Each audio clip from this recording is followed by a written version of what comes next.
Okay, let's discuss how we classify acids. So remember, acids donate one of their hydrogen atoms, right? And it's able to give away a hydrogen atom because it is ionizable. So we classify acids based on the number of ionizable hydrogen atoms in the molecule. So they can be monoprotic or what we call polyprotic acids. So monoprotic acids, right? Mono meaning one, mean that we can only donate, it's a molecule that can only donate one proton. So examples of this would be HCl, nitric acid, HCN, right? Each of these examples have one proton per molecule that can be donated. We do have an exception to this, right? And acetic acid is an exception. So even though acetic acid technically has 4 hydrogen molecules, it is still considered monoprotic because it only has one ionizable hydrogen. So these 3 hydrogens that are connected to the carbon are not polar, right? They are nonpolar. So they won't ionize if we dissolve it in water. However, this hydrogen on this carboxylic acid group, right, this COOH group, is ionizable and it is polar. So if when we dissolve it in water, this bond can easily be broken. So acetic acid is an exception. Even though it has 4 protons, it only contains one that is ionizable, making it a monoprotic acid.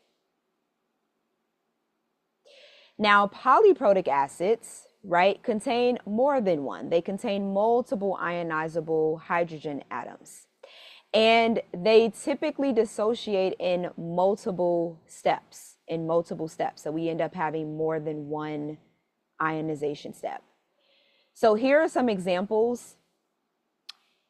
Carbonic acid, sulfuric acid, right? These are examples of diprotic acids because they can donate 2 protons. And then we have phosphoric acid as an example of a triprotic acid, meaning it can donate 3 protons. So let's look at an example, carbonic acid. Carbonic acid. So carbonic acid has 2 ionizable protons. So it will ionize in 2 steps, and it has a Ka associated with each step. So when this first proton is donated, we have a Ka1 of 4.3 times 10 to the minus 7. And then we have a second ionization step where hydrogen carbonate, which is left over, gives or donates its hydrogen, forming carbonate. And it also has an associated Ka value. So if we compare the Ka values for these 2 ionization steps, you see that the Ka for the first ionization step is much higher than that for the second ionization step, which is typical. And it is why what this means is that carbonic acid is more acidic than hydrogen carbonate.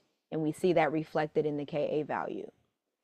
So this is typical in that most hydronium ions come from the first ionization. So because the Ka for the first step is usually larger than the Ka for subsequent ionization steps, most of the hydronium ions come from that first ionization step.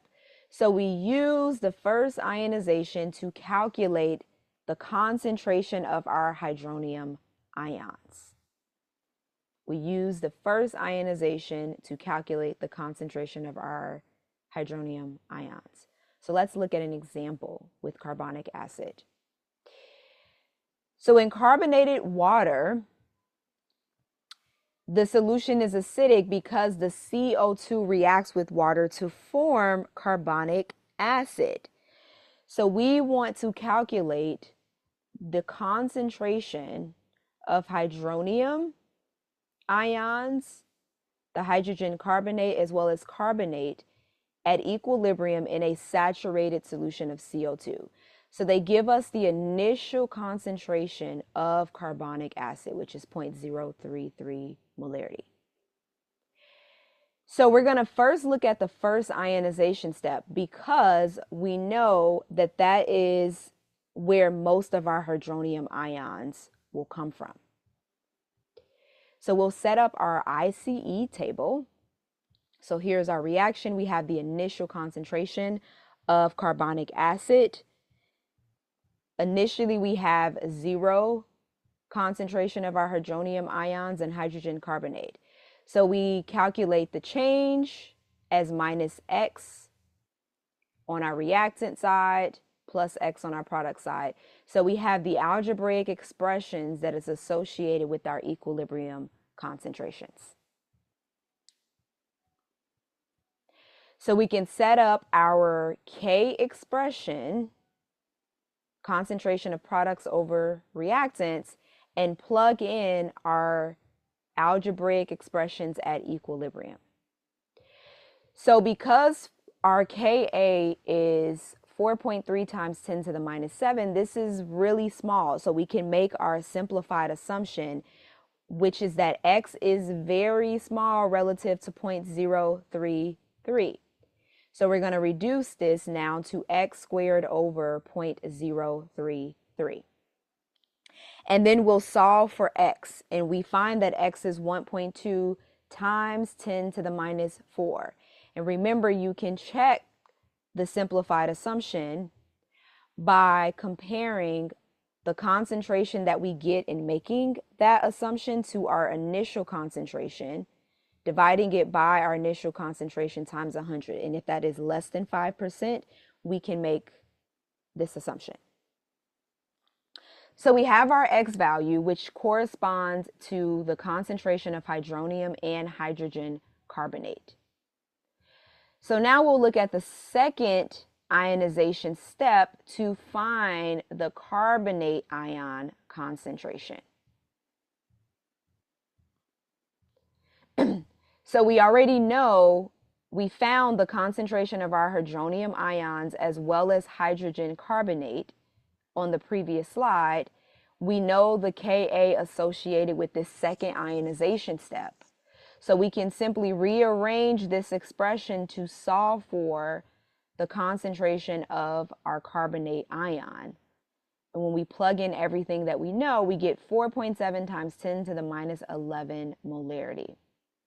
So taken together at equilibrium, here is our concentrations at equilibrium. So the main takeaway here is for polyprotic acids, right? We have multiple ionization steps, and most of our hydronium ions will come from that first ionization step. And we know this because it's reflected in the larger Ka value associated for that first step.